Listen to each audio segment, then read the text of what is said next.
Expert tips and ideas for kids who struggle from dyslexiaimprovements.com.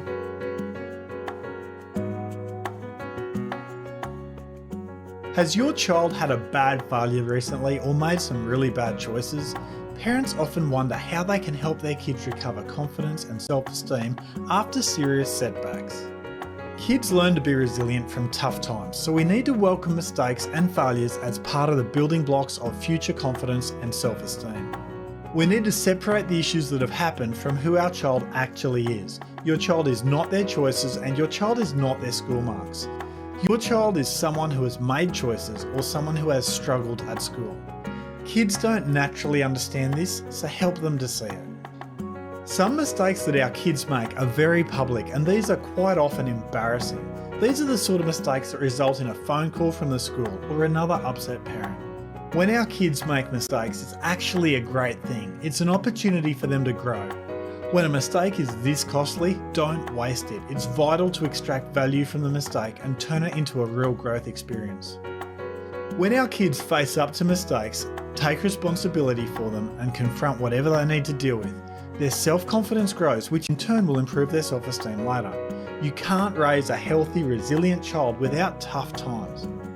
Welcome failures in your child's life. Yes, it's actually quite healthy. If our child took on a sporting challenge or aimed at a high goal somewhere in life and missed, it means they are taking healthy risks and pushing life's boundaries in healthy ways.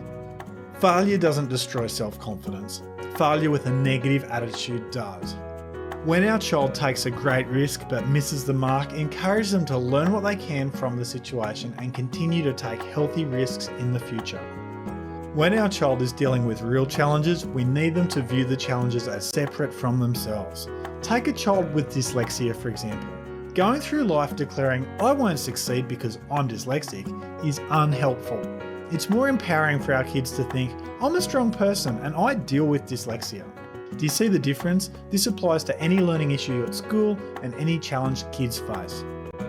If we want our children to be positive about their future, we need to demonstrate that process in our own lives. If you're a glass half empty parent, what can you do to change that? We can't raise optimistic kids in a pessimistic home environment. Tough times are growth times, and if we help our child deal well with mistakes and failures, their self-confidence and self-esteem will grow. Tough times will pay off. You can get more expert tips for kids who are struggling at dyslexiaimprovements.com. Expert tips and ideas for kids who struggle from dyslexiaimprovements.com.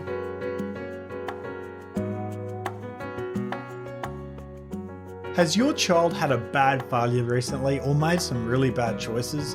Parents often wonder how they can